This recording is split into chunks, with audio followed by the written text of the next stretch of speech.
Tiny and Nate. I'm Tiny. And I'm Nate, and today we're going to break down for you our very first wholesale deal. Tiny, this is going to be fun. I'm stoked. Really, I am. We got the family noises in the background. That's right. Baby's screaming. We've got that count. How about that snow countdown? I was so excited, and it's my friggin' podcast. Is it going to start? Is it going to start? Wait, when is it going to start? Is it in 30 seconds? No, 25 seconds. Were you counting? I was counting. I was counting deep down in my soul. All right, so let's do this. Let's do this. I'm so excited to break down our first deal, not because it was like genius or anything, but just because for me it was like, I don't know, the first time you do anything is kind of exciting, right? First kiss, first date, first kid. There was so many nerves of like, okay, we're actually doing this. We've got a brand new business. We're going to wholesale a house, like an entire house, piece of real estate. Right. This is for keeps.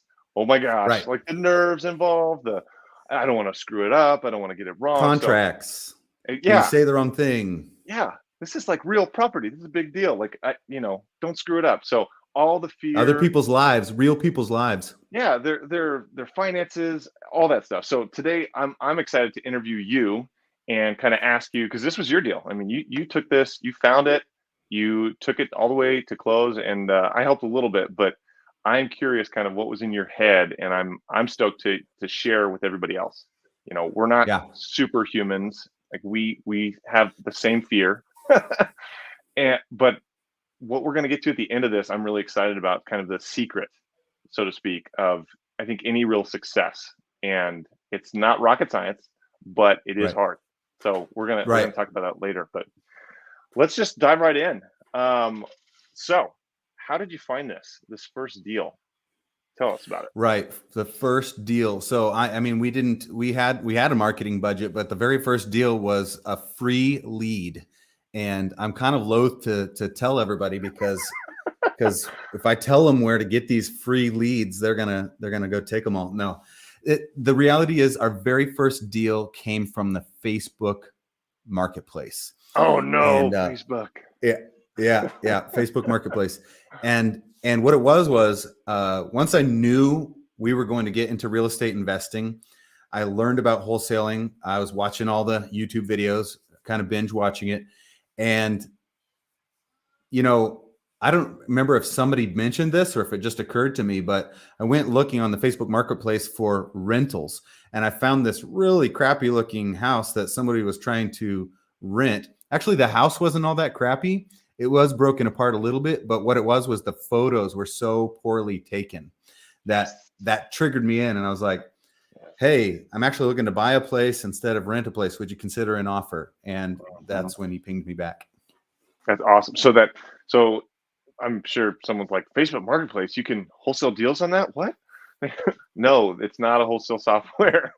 What you were doing, just to clarify, is you're using your skills of intuition and the subtle deep listening and going, okay, it makes sense that people who rent properties might be tired of those properties. Right. I'm going to see if tired I can landlord. Tired landlords. I'm going to see if I can find a tired landlord on this because it didn't cost us anything. There was zero marketing spend, right? Exactly. Just time, effort, and energy. Yep. And how many days did it take you to find that? Oh, shoot. 1 maybe? Yeah. I knew the answer to that, but it was like right away. I remember you calling me like, Daniel, I got one. I'm like, no, you don't. It was very fast. So when you did that, what was your next step? So you've got this property. Did you call him? Did you message him? What'd you do? Yeah, so I just messaged him right inside of Facebook so he could see me. One of the things I like about Facebook Messenger and Facebook Marketplace is you see the person's profile if they've got public information up, so versus a cold call, right? You're seeing the person's face, maybe their photos, maybe some family, whatever. And so it does feel a little bit more personal than say a cold call. But I messaged him. He said he would consider an offer, just kind of depends. He wasn't looking to buy it, but I could tell that the property itself was distressed and that he was probably under some stress again because of the quality of the photos and the unfinished nature of the house. Then we just exchanged phone numbers. I got on a call with him, briefly found out what was going on with the property, and we arranged to go out and meet at it. It's Yep. kind of out in towards the mountain up here where we Hmm. live, and Hmm. just went and met him out there. Nice, nice. Yeah, I was actually talking to somebody today who does a lot of short-term rentals, and Yeah. they bought an off-market property, and similar way that they found this. I was like, man, you're not a wholesaler. How did you find this deal? He was like, well, I was actually just in a group, and I saw kind of an offhanded comment that someone had made about, oh man, if I got a price like that, I'd sell my place. And so I just followed up with him like, hey, what if I could get you a price like that? Would you sell it to me? And in 24 Yeah. hours, he had a contract in hand. Right. When Right. so that was a learning lesson I took away from that is when someone's ready, they're ready. Yeah. Like don't sit back, speed to lead, right? We've known that for years, but that's something I think people watching this might find valuable is, well, how fast do you need to follow up? When do you know to call? Talk about that a little bit, being able to kind of feel out the temperature of when do I pursue, when do I put them on a follow up, when do I drive to their house right away. Well, I I mean, think this guy, he responded to my message and responded to my text, so it just made sense. But I think something you said there that I want to highlight is there's this window of opportunity that opens mm-hmm, occasionally. You've probably mm-hmm, called if you want to get into wholesaling, or if you've gotten into wholesaling and you tried either knocking on doors or driving for dollars or cold calling. The reality is you're going to talk with a lot of people who are not in the window of opportunity is not open for them. And so mm-hmm, I think a lot of the direct to seller techniques that wholesalers and real estate investors use these days, even realtors, mm-hmm, it's dependent on a numbers game, but it's also dependent on can you find somebody who's in that window of opportunity? And this guy was like, he was a tired landlord. He was mm-hmm. paying on this mortgage and it's sitting there and the house needs a lot of work. And so finding on market fixers and people that have listed tired landlords that have listed rentals to me is kind of a no brainer that this person is in the window of opportunity to do something with this property, right? They're motivated in Yep, some way. absolutely. And that's, I mean, as we've continued, then more than one deal now. That's a major list that we contact as tired landlords. People, Right. what is the specific people who owned a property more than 10 years? I think it is something like that. I mean, they could be tired for all kinds of reasons, right? Yeah, I just made the criteria, but yeah, you're totally right. Like the that window of pain or of opportunity, but when someone's in pain and has something that you can solve, like finding that Right. hungry crowd, right? Those people Right. who are ready Right. to be served in some way that you can fulfill on. That's key. That's awesome. Well, right. Go And ahead. I want to add something to that. Finding out that like he was about to have a kid, he's got this extra mortgage over his Right. head. They had moved out of town, and so basically, for him to have cash in his pocket over and above the mortgage that he had, as he has a kid coming on, Mm-hmm. he's explicitly said he got like bombarded with people wanting to rent out there, but he didn't want to be a landlord. He didn't Mm-hmm. want to even reply Mm-hmm. and filter through all these people. So Yep. you're exactly right. Like he had a pain point that we were able to solve for him, and Mm-hmm. of course, it was beneficial to us and beneficial to our end buyer as well. That's so true. So something I wanted to just celebrate about wholesaling and real estate in general that I think is lost on a lot of people who do real estate as like a licensee or a real estate agent is Okay. the variety of problems we can solve. Like as wholesalers and people with maybe creative finance or all these tools in our toolbox, we can solve so many problems if we have the variety of skill sets. So Okay. why that ties into what you just said is you dug really deep into what his pain points were. So if all he wanted to do was sell retail, like you couldn't necessarily help him the best. But he didn't want to be a landlord. He didn't want to, manage a property. You were finding out. This is what I'm trying to say in a very slow Yeah. way. Yeah. I It's get so you. key. It's so key to dig deep and find what a win looks like for the owner, the Right. potential seller, right? Like what does success look like for them? Because you can assume and be wrong like 50% of the time. Sometimes you True. can get it True. right. But Dude, so that's often so when you true. dig, it's like, oh my gosh, I didn't realize that would be a win for you. So ask. That's right. That's right.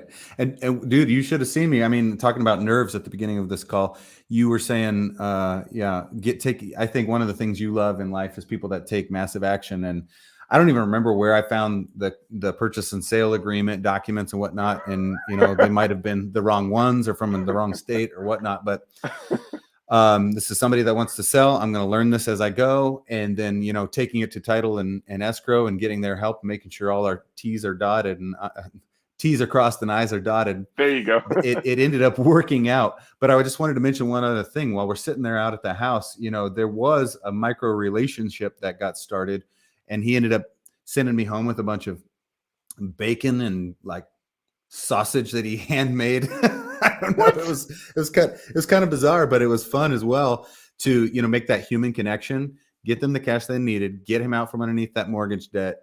And then we were able to turn around. Do you remember this? I don't know if you remember this, but we had also started simultaneously marketing to other landlords in our area, calling, texting, our voicemail drops. I can't remember what it was, but point is a local landlord that we already knew from church actually had responded, and somehow we connected the dots that he was looking for more houses to flip or short-term rentals. And so it was all so fast from finding that guy on Facebook Marketplace to being able to reassign that contract to a local flipper who had a ton more experience than us. That's right. Yeah.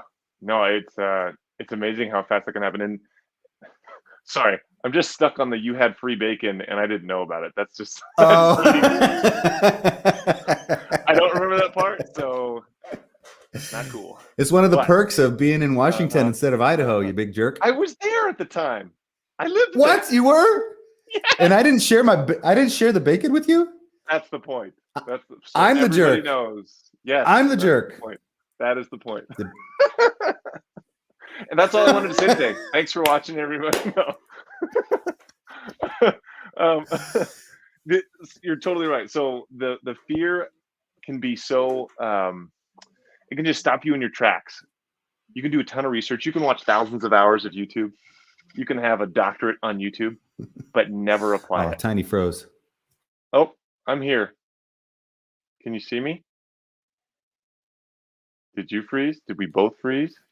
Looks like we both froze, but now we're both back. How about that? We're back. We're back. Well, that was like the best thing I'd said the whole time. Not really. Yeah. No, you said where I lost you was you had said fear can freeze you. You can freeze up. It totally. See? And like that, my screen froze. All right. It can also freeze your computer. So it can totally freeze you from taking action. But what I love is I love and hate. It's a personality thing that you have of like, I'm doing it, and you jump. And I'm like, but what about this? All that stuff. And you're like, we'll figure it out. And then we're gonna have to do an episode. We're gonna have to do an episode on visionaries and integrators. Yes, because you're a fantastic integrator, and we're learning about that along the way. And I would have never really called myself a visionary, just because it sounds kind of like, I don't know, it sounds kind of pompous thing to say. Yeah, it does.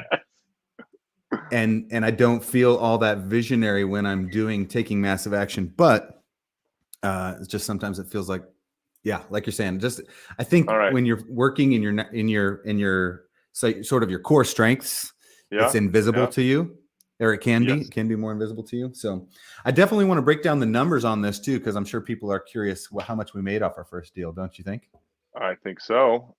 Yeah. All right. So while you have those numbers up, I'm just going to follow up with a takeaway I want people to have here is take action, even if you don't have a perfect plan.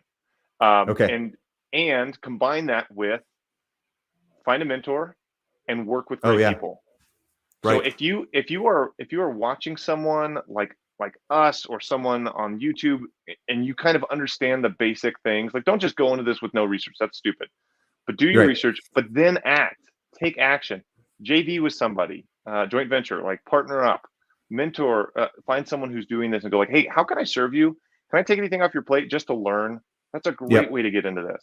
Also, finding an investor-friendly title company. There are title officers and escrow officers that are just wonderful human beings who get it. Like their world's confusing, and they spend all their time explaining it to people who will never care as much as you do and aren't really interested. So if you just show some interest and like, hey, I really want to do this right. I want to do a great job and I care to do this the way it's supposed to be done. Can you teach me? Oh Right. man, in my experience, the majority of them will be like, yeah, absolutely. So here's how this, and they'll That's just walk huge. you through it. That's And so huge. those are resources you don't think about as being like educators or trainers or coaches, but they're there. Right. And Right. that surprised me. That totally surprised me. And I was like, oh, they're going to be mad that we don't know what we're doing or we don't have the right paperwork. And it wasn't like that at all.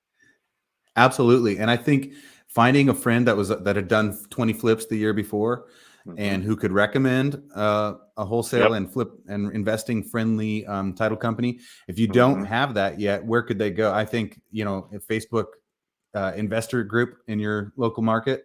Yep. Yeah. Hey, I would newbie here, newbie exactly. here. Anybody Yep. got who's their favorite title company for wholesaling or investing? Exactly. I've seen that done and that works just because when someone finds a great title officer or whatever, Yeah, in general, at least they might not share that person's name, but they'll share the company's name. that's right. That's right. But great, That's right. awesome. Well, let's jump into some numbers. Um, Yep. all right, so this thing obviously wasn't listed. It's an off-market Right. deal. It was for Right. rent. So how did you approach him? Did you say, "Hey, what do you want for this?" Did you throw out a number? How did that start? Well, we should definitely tag this guy, but the great Jerry Norton has a tremendous series of content on how he comps properties that are on market. And so I just kind of followed his breakdown my first time. So anybody who's watching this and wants to learn how to comp properties for what the after repair value is, ARV, definitely go follow Jerry Norton. Jerry, kudos to you. I appreciate all your educational material. So once I had the address from him, which was actually listed on Facebook, and he confirmed it, I was able to just plug it into Redfin and Zillow and look at comps that were nearby, similar bedroom count, similar square feet. And Hmm. I saw that it was probably on the retail market. If it were fixed up, it would probably be worth 220, 230, that range. Hmm. And when I sat down and spoke with him, he and I just went back and forth on what he needed to get out of it, kind of how much he owed. If for me, I don't really like asking people how much do you owe on this because I think that puts them on the defensive. But Yeah. if you are, coming at it as if we're on the same side of the table, like we're working on Hmm. this together, then the Yeah. question that I love is, okay, let's say I were the buyer for this property. How Hmm. much Hmm. of a mortgage do I need to pay off to get Hmm. into this deal? Yep. And so that puts them on your side helping. And I believe he just let me know how much they owed and how much he needed to get out of it, how much cash he needed. I think I probably asked him, how much cash do you need in your pocket to Hmm. get this done? Hmm. I remember I wasn't able to, or I remember I offered to him after I did my calculation, 70% less the ARV minus rehab costs. We Okay. can go into that another time. So like 230 times 0.7 is 70%. And then I created a rehab estimate. And I was a dummy. I didn't really know. So I may have been making it up in the moment, but I came to a number that was a little bit below the amount that he wanted. Hmm. But it Hmm. made sense to him. He was still going to have cash in his pocket. And again, that pain of like paying that mortgage, that extra Hmm. mortgage while he had rent Hmm. and a pregnant wife over here, for him, Yep. it was worth it. So I think a lot of people, like realtors especially, um, get offended by this idea of wholesaling, like you're ripping people off. But the reality is, he had more money in his pocket than he would have a few days before, and he was willing to trade um, some of that equity for speed and cash. Right. Right. Yep. That's a massive I think mental block that some people can have, like, oh gosh, buying it for cash or aren't I taking advantage of people? And so you can take advantage of people. Don't do that. Don't be a jerk. Right, right. Respect people. This is important. But on the other side, money isn't always the most important thing in the seller's That's life. true. Like That's true. a lot of times they've got an extenuating circumstance, they've got a health issue, they've got a family issue, they've got a huge life change or transition or of some kind. They've got to move across the country now, or someone got sick.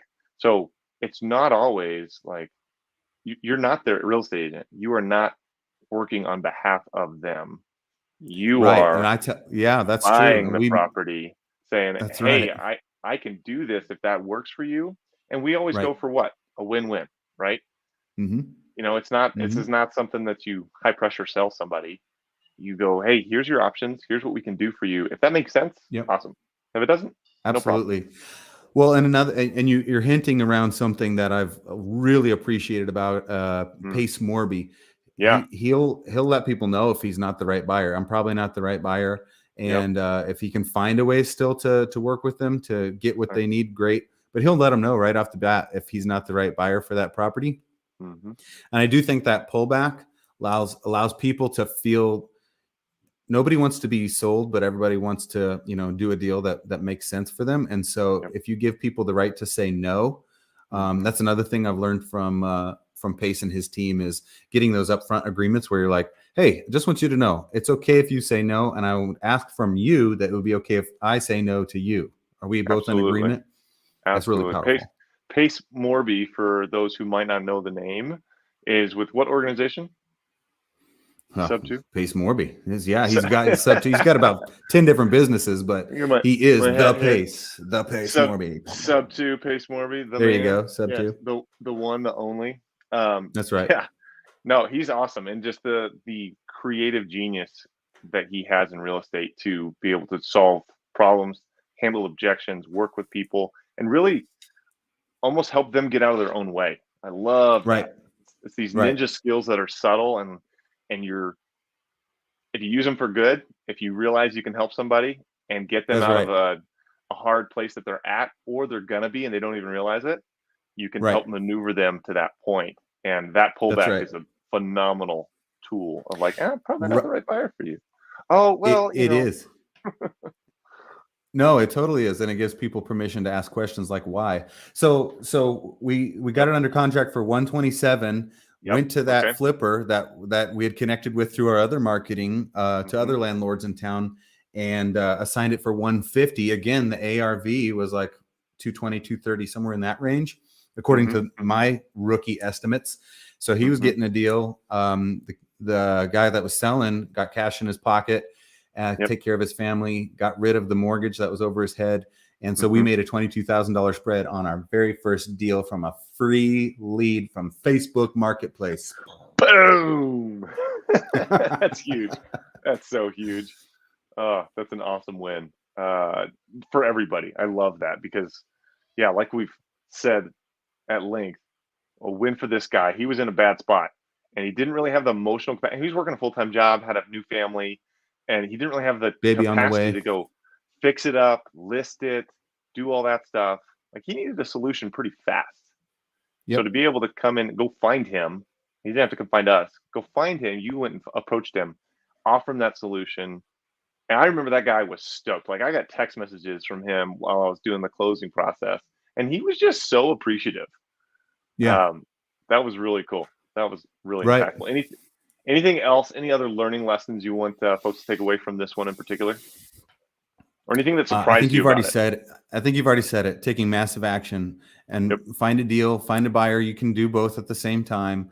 Mm-hmm. Our process of going and looking for deals or Yep. sellers Yep. resulted in us finding our buyer. And so, but that was because we took massive action. And once we knew this was our next path in Yep. terms of business ownership and business growth, we just got after it. And so, Yep. just being creative and taking action. I would say to add on to that, a couple unexpected benefits of taking massive action like that was Mm, the connection and relationship with the title company and realizing we right. didn't have to know everything before we started. So that was a pleasant surprise. Yes. Also, when we had a live deal, that helped us build a relationship with an investor Right. who's bought how many deals from us now? Like eight, Many. many of them. And so that in like 6 months, like fast. So I would encourage people out there. There's more benefit from taking massive action than you could possibly know upfront. Yep. So Right. just trust the. I've heard this before. Trust the process and do it. It's so true. There's no substitute for it. So, well, dude, great job. I'm proud of you. That is awesome. There's many deals ago. There's so much more to talk about. Yep. I love the idea of a visionary integrator podcast. We're definitely going to have to do Yes. that. That's going to be Yes, we fun. will. Awesome. All right. Well, good job, man. That was our first deal review That's right. podcast. Many more to come. Many more to come. And I just want anybody who's watching this to know, our purpose behind doing this is not to show how cool we are, because we're just normal guys. We're dads living in the Pacific Northwest, but really to demonstrate what's possible by taking massive action, and to get you, and to encourage you through documenting our process. It's good for me too, just to remember back through where we've been, but to document our process, to help you on your journey to wealth and independence as a real estate investor, and for us to re-rehearse the lessons we've learned. It's just going to be fun, Daniel, walking through this with you. Daniel, Tiny Ford. Who's Daniel? Freaking Tiny Ford. Nate the Great Yep. Conant and Daniel Tiny Ford. That's right. That's me. The little guy. For people who don't know you yet, Daniel, I think you're 7 feet tall. And so that's why the name Tiny is actually pretty funny, you guys, just so you know. It's hilarious. It's hilarious. Yeah. People probably just think I'm a small guy and be like, what's the deal? Our logo is going to make it all clear. It's going to be That's perfect. right. It's going to be so clear. There's so much this has legs, man, because the stuff that we're dealing out right now in our business with teams and hiring people and just all the different levels that there are to this, I am stoked to make this approachable for people who are just starting out, who have a full-time job. They want to get into it. They know real estate's something to do, but they don't know how to get, I'm stoked. There's so much to talk about. There's so much to learn and so much to share. Like this, we're not experts, but we're doing a podcast. Just take action. Who knows what amazing things are going to come from taking massive action and doing a podcast. I can't wait, but I know they're coming. That's right. I know they're coming. That's right. All right. Till next time. I'm Tiny. And I'm Nate. We'll see you on the next one. Sound effect here. Yeah. Enter cool transition now.